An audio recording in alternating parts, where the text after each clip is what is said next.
নূর এনসিপিতে যোগ দিতে চাননি, বরং এনসিপির নেতাদের জিওপিতে যোগ দেওয়ার আহ্বান জানিয়েছিলেন। এমনটা জানিয়েছেন গণ অধিকার পরিষদের সভাপতি নুরুল হক নূর। পাশাপাশি তিনি ও তার দল জানিয়েছে, এনসিপিতে নুরুল হক নূরের যোগ দেওয়ার ইচ্ছা নিয়ে প্রকাশিত সংবাদ অসত্য ও বিভ্রান্তিকর।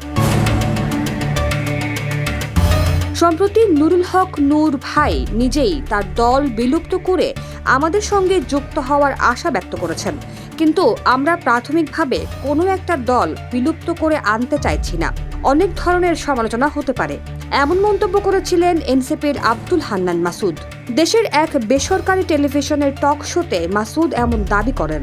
তার ওই বক্তব্যকে কেন্দ্র করে বেশ কয়েকটি সংবাদ মাধ্যমে খবর প্রকাশিত হয়েছে। রাজনৈতিক সফরে এখন ইতালিতে অবস্থান করছেন গণ অধিকার পরিষদের সভাপতি নুরুল হক। সেখান থেকেই তিনি গণমাধ্যমকে জানান, আমি নতুন রাজনৈতিক দল এনসিপিতে যোগ দিতে চাইনি। এ বিষয়ে এখন যে ধরনের প্রচার হচ্ছে সেগুলো বিভ্রান্তিকর। ৩ মার্চ রাতে এ নিয়ে কথা বলেছেন গণ অধিকার পরিষদের মুখপাত্র ফারুক হাসান।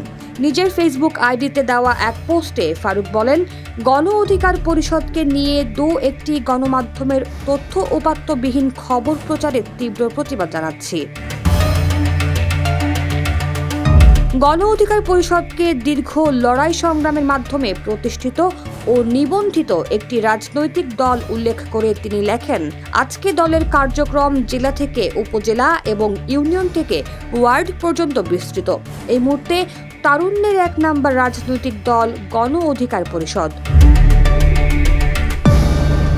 ফারুক হাসান আরও বলেন, সুতরাং গণ অধিকার পরিষদকে নিয়ে বিভ্রান্তিকর সংবাদ প্রচার থেকে বিরত থাকুন। সংবাদ প্রচারের আগে অবশ্যই গণ অধিকার পরিষদের দায়িত্বশীল নেতৃবৃন্দের সঙ্গে কথা বলে নিউজ করার আহ্বান জানাচ্ছি। পাশাপাশি জিওপির সদর সম্পাদক শাকিলুজ্জামান এক সংবাদ বিজ্ঞপ্তি পাঠিয়েছেন।